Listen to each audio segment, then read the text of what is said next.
everybody, this is Maniac4Bricks, and I'm here with a Nerf Dino Squad Raptor-Slash review. Yes, every so often on this channel I review Nerf. I usually do it on my other channel, but I'm in a backlog for a while, and I pushed this one up to the line because I'm so hyped about this one for probably the dumbest reason.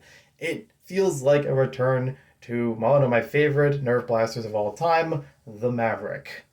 Even though it might not be exactly a Maverick. So, this is a Raptor-Slash. I found this at Target for $15.99 in the United States. Includes 6 darts, ages 8 and up, and is a new blaster for 2022. I found this February 1st. I don't know if it's already been out for a while. I haven't seen a lot of other reviews for it, so it makes me to believe that it's a new blaster for this year, and maybe hasn't been distributed everywhere just yet.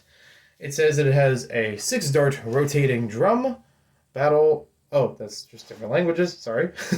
Very simple design. You can see how it has a raptor shape all across it, which, you know, Dino Squad is meant to be like blasters that have a dino aesthetic to them. Because if it's one thing that Nerf does well, it's their cosmetics. They really have a good way of drawing you in by the design of the blaster, even if the mechanics can go in all different directions. Priming slide, 6-dart rotating drum, slam fire. They put it on the box. Wow! Because they don't always do that. You just kind of find out by accident. They also mentioned ones from last year, like the Stego Smash and the Rex Rampage. I have neither of them. I've been curious about the Stego Smash for a while, and I only own the Triceratops one, but I got that one used, so I don't have it, you know, brand new performance-wise to doing his own video. But if you want to see more about that, be sure to subscribe and let me know in the comments below for more Nerf reviews. Or check out my other channel, Maniac4Bricks More, where I have a lot of Nerf stuff already posted. Or the playlist down in the description that shows across both of them. Alright, let's get this bad boy open. This is probably not going to be as hyped as I want it to be, because I imagine that this is not a revival of the Maverick. They've done revolvers, 6-round revolvers for a while. They even have ones for Elite 2.0 now that are the Commander and the Eagle Point, I think it's called, that came out this year. So this one is probably going to resemble more of the Commander, one of the more recent versions of that. No bag for the darts. They just fall right out of the box like that. So careful if a box got damaged in the store. If it didn't already like rip out the side or something. Then we got some twine. A clip there. To free it. No instructions. Oh wait, there are the instructions. It's on the bottom of the box. No actual paper instructions, I should say. They've been pulling back on that for a while. Slam fire, hold trigger down, and move slide back and forth. So 1, fit the darts. 2, pull that back. 3, press the dinghy. There's also another little box in here, but I think that's pretty much to hold the thing in place because it feels pretty empty. Nothing else underneath. Alright, away with the box. This feels good. I have, if you're comparing to gloves, I'm like a size large, but I wouldn't say that I have like the largest hands ever. This is oh, so good. I like that it has a wrap around it, kind of like the Zombie Strike blasters do, but without actually adding too much detail. It's still very smooth, very good feel on it. I also like that the grip guard is kind of its own like giant raptor tooth, like maybe a claw or something. Kind of like what like Alan Grant holds in the beginning of Jurassic Park, you know, at the excavation, that kind of tooth. This looks so cool. I like the colors that go with it. The red, white, and blue meshes very well across the whole thing. Raptor-Slash actually embedded in there and having all the safety precautions on the other side. Now, here's something that the Nerf enthusiasts are going to know about. We got screw points. This is a really, like, this actually feels like a good solid plastic build. So this can be opened. I will probably have to try it in a separate video to see how well it can be opened, if anything will break along the way, but as we know, between Alpha Strike, Elite 2.0, and even the Stego Smash that we mentioned earlier, you know, sometimes it's not easy opening them up without breaking some of the plastic, but this one feels so good. It's got a nice narrow profile as well. I love how the fins come across the top of it. I'm going to call them fins for right now because I'm not a paleontologist. Just have a nice slick look there. And there we go. Now the slam fire receives it very well. Now let's try it with some darts. Now, unfortunately, this is not going to be the Maverick revamp that I want it to be, because if it was a Maverick, it would have a pull-out rotating drum. That's like the one defining feature, but even that has been shared with things like the Spectre and maybe a couple other blasters around that early N-Strike era. This is more resembling a Commander, a Strong Arm, any of those kinds of blasters where it's built in. Now, when loading it, it is a little difficult because of the teeth around here, and while it does have a narrower profile along the front, you can only get so much space there, especially for an adult hand to squeeze the darts in. So, also kind of cool, 6X on both sides, in case you lose count of them or something. I'm not sure. No tactical rails to speak of, no barrel attachment, no stock attachment or anything. This looks like a button, but it does not operate. It's just special molding in the plastic. And this almost feels like a softer plastic than the rest of it. Maybe something about like the paint job on it, I'm not sure. But also seems like a thing that could be very dirty very easily. So I'll be careful with that. I literally shot myself in the foot even though I wasn't aiming for that. I aimed for the wall.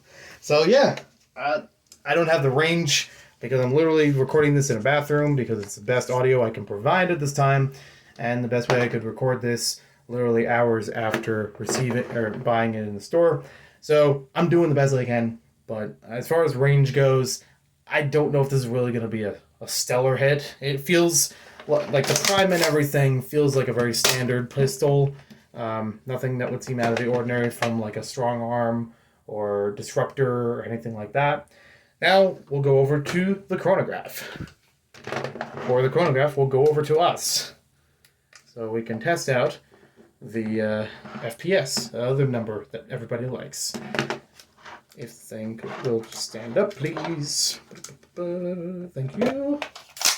Let's line it up. Oh wait, set it the right way. There we go.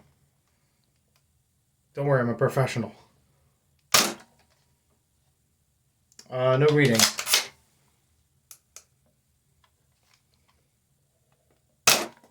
There we go, 63.6, 51.1, 51.4, 48.5, 35.7. Uh-oh. Okay, so we got everything set up for 5 different types of darts, including elites, that came with the blaster, to test out. So let's see what works very well. I am thorough, even though some of these are less desirable options. We'll be testing 5 darts in each one and get the average. So we have 61.9, 64.2, duplicate 64.2, 61.9, and 62.6. So with elite darts, it's kind of hitting low 60s, which as a pistol is not that bad. It would take me a little bit more data to compare it to other blasters, but I've only seen 1 or 2 other reviews who basically got low 60s on the average with just the elite darts, so fair enough there.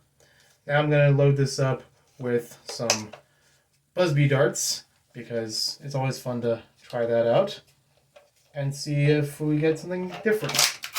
Maybe better different? 55.7, 60.6, 66.5,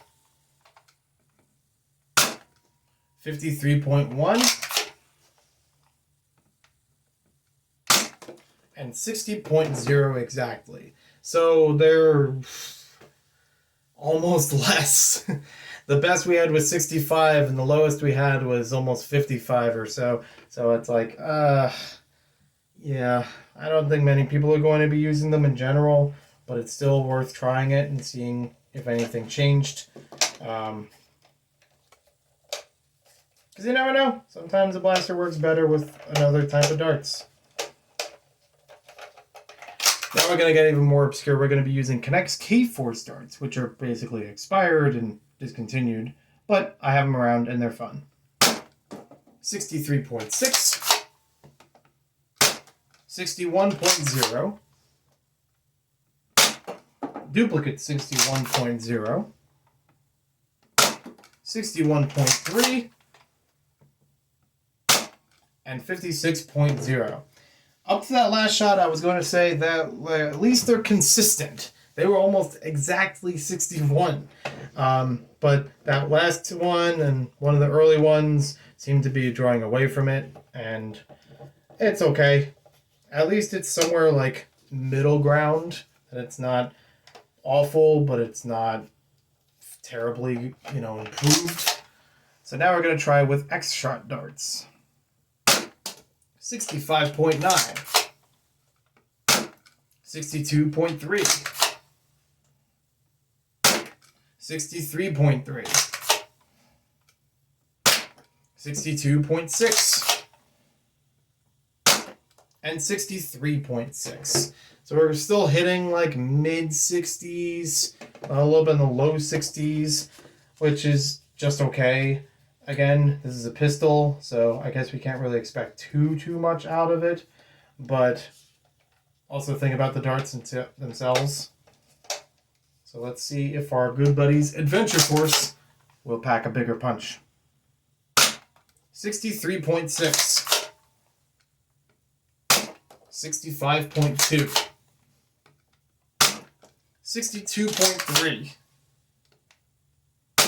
64.6, and the duplicate 64.6. So they're on the better end. It's almost about as much as Elite, honestly, which is kind of weird. Usually they're the go-to darts in this case, and I don't know. It's fine as far as a pistol goes, in that mid-60s range. You probably can upgrade this thing under the hood, and maybe we could do that sometime later, or check out some other videos that will do that to actually improve the spring and perhaps hit even better than that. But so far, I really do like this one. I think this one is actually a good direction as far as the Dino Squad line. This is kind of your standard pistol blaster, which I feel like they could have done in the first round because they only put out 3 last year and in the beginning of the year. It's like, outside of a Super Soaker, what else are you gonna do with that? And this is the necessary thing to do with it. I think it looks really nice. I think it feels very comfortable. Of course, it's not the Maverick that I wanted it to be, but it's not bad either. I've heard that the Commander is actually pretty comparable as far as FPS and things, so maybe it's sharing some of that DNA, but DNA, dinosaurs. I know, I didn't even mean to do that. But it's still kind of a fun thing, and I'm glad that it's not compromised as far as Slamfire. Having that available is always a good option, just in case you need it, and I do like it when it is available. I do like that it's included. So this is a pretty decent blaster, feels really good, it does the job. It's probably not too much improved from your other Disruptor or any other revolver pistol, but it looks really nice. And it feels really nice too. So, for $15, I think it's alright. I don't know if I could really say it's much better than other revolver options because there's not a lot of other ones out there. There is the Elite 2.0 Eagle Point at 20, but that's a bolt action and designed to be more like a sniper, but still fundamentally works like this. There's the Commander, which is about $12 to $15. Which again, I don't own it, so it's kind of hard for me to judge it that way. But if you have experience with any of those blasters or even older ones, like maybe even back to the Spectre, let me know in the comments down below and how that compares in your opinion. And if you'll be picking this one up as well. So thank you for watching this video. Hope you guys enjoyed it. If there are anything I need to improve on here or you'd like to see in another video, let me know in the comments down below as well. It was also fun sharing about those different types of ammo with you, which I will be doing in other videos as well. So be sure to like and comment and subscribe, and hope to hear from you sometime later. Also, I may or may not have shouted out Brett and both of us wanting the Maverick to come back in the Icons line, and this is probably as close as we're gonna get, but we're not getting the pop out cylinder like the Maverick has. My bad. I thought it might do that, but it's still a nice option. And he does already like his Dino Blasters. I will be reviewing some other ones from the X-Shot line and perhaps from Nerf sometime in the future. So, again, thanks and take care.